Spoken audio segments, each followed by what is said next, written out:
বলে বাগদাদে একবার বৃষ্টি হইতেছিল না, বৃষ্টি নাই নাই নাই নাই। তো সুন্নত অনুযায়ী বাগদাদের ওলামা আল্লাহওয়ালা মানুষ সব বাগদাদের জামে মসজিদে জমা হয়েছে ফজরের পরে। ফজর পড়ছে, এশা পর্যন্ত দোয়া করছে, কিন্তু বৃষ্টির কোনো চিহ্ন হয় নাই। এশারের পরে চলে গেছে।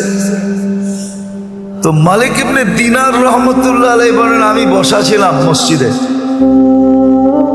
তো দেখলাম এক জীর্ণ শীর্ণ গোলাম, জীর্ণ শীর্ণ গোলাম কৃতদাস ঢুকলো। কেননা কৃতদাস দেখলে বোঝা যায়, আপনারা দেখেন তো না, এই জন্য বুঝবেন না। আফ্রিকায় আছে এখনো, নাইজেরিয়ায় ওদের পোশাকই বন্য, ওদেরকে দেখলেই চেনা যায় যারা কৃতদাস। আমিও চিনতাম না, প্রথমবার যখন গেছি তো জিজ্ঞেস করছি এদের পোশাক এরকম কেন, তো বলছে এরা অমুকের কৃতদাস। সবার আবার ভিন্ন ভিন্ন আছে। যেমন আমাদের রাগ হয়ে যাবেন বলবো না, রাগ হয়ে যাবে। আমাদের যেরকম কিছু লোককে দেখলেই বোঝা যায় উনি কোন দরবারের সাথে সংযুক্ত, টুপি দিয়া, পাঞ্জাবি দিয়া, এমনকি পকেট দিয়েও বোঝা যায়। এরকম রাগ হয় না কিন্তু আবার। তো ওই দেশে এরকম বোঝা যায়, প্রত্যেকের আলাদা, গোলামের কৃতদাসের আলাদা আলাদা ইউনিফর্ম আছে, দেখলে বোঝা যায় এটি ওনার। তো কৃতদাস দেখলেই বোঝা যায়। আইসা ঢুকছে, সাধারণভাবে 2 রাকাত নামাজ পড়ছে। ওরা হাত উঠায় বলতেছে, আল্লাহ বৃষ্টি বন্ধ করছো তো বন্দা তোমার কাছে হওয়ার জন্য। বৃষ্টি বন্ধ করছো কেন? আরে ভালো মতে বোঝেন, বন্দা তোমার। ফজরের পরের থেকে তো এশা পর্যন্ত সব মসজিদে বসা ছিল, এখনো তো বৃষ্টি দিলেন না, এক্ষণ দিবেন, এক্ষণ। তো মালিক ইবনে দিনার রহমতুল্লাহ আলাইহি বলতেছে, ও বলতেছে এক্ষণ দিবেন, ও বলতেছে আর আকাশে গর্জন উঠতেছে, নামছে ঝুমঝুমায়া বৃষ্টি। আমিও আটকায় গেছি, ও আটকায় গেছে। বৃষ্টি যতক্ষণ বর্ষণ হওয়ার প্রয়োজন ছিল বর্ষণ হয়েছে।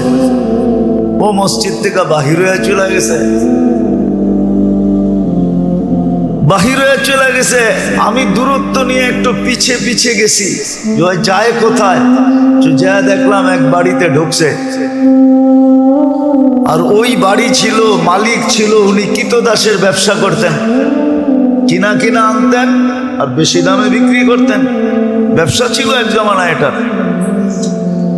তো যা ঢুকার পরে দেখলাম এক কোনায় জীর্ণ শীর্ণ বসা আছে। তো মালিককে ডাকলাম যে এই গোলাম বেচবা? এটা তো কোনো কামেরই না, এটা নিয়ে কি করবা? গোলাম তো মানুষ কিনে কাজের জন্য, সহযোগিতার জন্য, সাহায্যের জন্য, এটা তো কোনো কাজের না। এটা তো কিনা আমি টাকা লস করছি, এটাকে তো শুধু খাওয়াইতেই হয়, কোনো কাজ কুছ পারে না। দেখো না শরীরে কোনো হাড্ডি ছাড়া কিছু নাই। তো মালিক ইবনে দিনার রহমতুল্লাহ আলাইহি বলতেছে, তুই বেচবি কিনা এটা কর, কি আছে না আছে ওটা তো আমার তোর দরকার নাই, বেচবি? তো মনে মনে ভাবতেছে, মনে হয় আল্লাহই পাঠায় দিছে আমার উপরে সুযোগ, সুবর্ণ সুযোগ বলে একটা লমসম দাম চাইছে, যা চাইছে মালিক ইবনে দিনার রহমতুল্লাহ আলাইহি বলে ডান, কিনা ফেললাম। টাকা গয়না দিয়ে নিয়ে আসছে। আনার পরেও কৃতদাস জিজ্ঞাসা করতেছে, মালিক তুই আমার এত দোষ শোনার পরও তুই আমাকে কিনলি কেন? তোর কি টাকায় কামড়ায় যে তুই আমারে কিনলি টাকা দিয়া? তো মালিক ইবনে দিনার রহমতুল্লাহ আলাইহি বলে, আমি তোকে দেখা কিনি নাই, আমি তো কিনছি তোর তাল্লুক দেখা। সারা বাগদাদ বসা ছিল ফজরের পরের থেকে আল্লাহওয়ালা আলেম। ওই সময় বাগদাদেই ছিল। ওই চিত্র তোলার সময় আমার কাছে নাই যে ওই সময় বাগদাদের চিত্রটা কিরকম ছিল। শব্দ ফজরের পরের থেকে আসা পর্যন্ত বসা ছিল, বৃষ্টি তো হইল না। তুই এরকম কি বললি আল্লাহকে? 2 রাকাত পড়া জুমজুমায় বৃষ্টি আসলো আর তুই বললি এক্ষণ দেন। আল্লাহ কাছে পাওয়ার একটা মজা আছে, আজকে আমরা পাই নাই, এই জন্য মজা নাই, মজা পাই নাই। সত্য কাহিনী। কি তো দাসী কিনা নিয়ে আসছেন, দুর্বল সুরবল কিনা নিয়ে আসছেন। তো কি তো দাসী বলছে, মালিক সারাদিন কাজ করব বটে, কিন্তু রাত্রে তুমি আমার সাথে থেকে কোনো কাজ নিতে পারবে না। যদি এই শর্ত হয় তো আমি যাইতে রাজি। এই শর্ত যদি হয় তাহলে আমি কি যাইতে রাজি, এই শর্ত পুরা করলে। বলছে ঠিক আছে। তো সারাদিন কাজ করত, রাত্রে নির্জন ঘরে চলে যেত, নির্জন ঘরে চলে যেত। তো মালিকের একদিন আগ্রহ ঢুকছে যে ও যে আমাকে শর্ত লাগায় আসলো, শর্ত লাগায় যে আসলো যে রাত্রে কোনো কাজ নেওয়া যাবে না, দেখি ও রাত্রে করে কি। তো আস্তে আস্তে ছিদ্র দিয়ে দেখতেছে কি করে। তো দেখে সেজদায় পড়া কাঁদতেছে আর বলতেছে, তুমি যে আমাকে ভালোবাসো। কি বলতেছে? আল্লাহ তুমি যে আমাকে ভালোবাসো, ওই ভালোবাসার ওয়াস্তা তুমি আমাকে আরো কাছে করো। কাঁদতেছে। তো মালিক বাহির থেকে বলতেছে, ওই পাগলি, আল্লাহ যে তোকে ভালোবাসে এটা তুই কি করে বুঝলি? তুই বারবার বলতেছো তুমি যে আমাকে ভালোবাসো, তুমি যে আমাকে ভালোবাসো। তুই এটা বল যে আমি তোমাকে ভালোবাসি।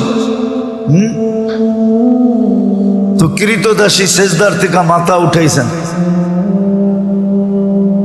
মাথা উঠাইছেন, উঠা বলতেছে, শোন, আল্লাহ যদি আমাকে ভালো না বাসতো তাইলে এই গভীর রাত্রে ওনার কদমে আমাকে রাখতো না, আর তোরে ল্যাপের ভিতরে ঘুম পড়তে দিত না। তুই ল্যাপের ভিতরে ঘুমাইতেছস, তোকে ভালোবাসে না দেখি তুই ল্যাপে আসস। আমাকে ভালোবাসে দিকে বিদায়ী কুদরতি পায়ে জাগা দিছে, বইলে একটা চিৎকার দিছে, জান শেষ। মালিক বলে, বইলা তো নিজের ক্ষতি করলাম, কেননা টাকা দিয়ে কিনা আনছে, ক্ষতি হয়ে গেছে না, লস। কিন্তু করবে কি, দাফন কাফন তো করতে হবে।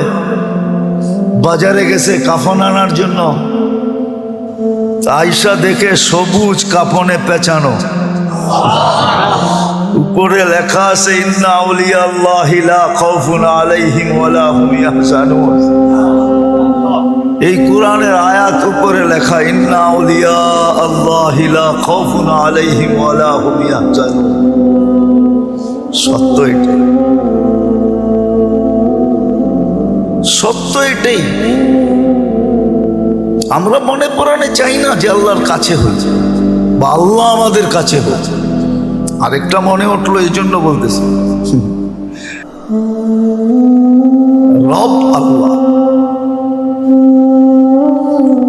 এই জন্যই তো আল্লাহ বলছিলেন যে আমি এমন রব, কাসসামার রিজক ফালা ইয়ানসা মিন খালকিহি আহাদ। সবারটা সময় মতো পৌঁছাই, কাউকে পৌঁছাইতে ভুলি না।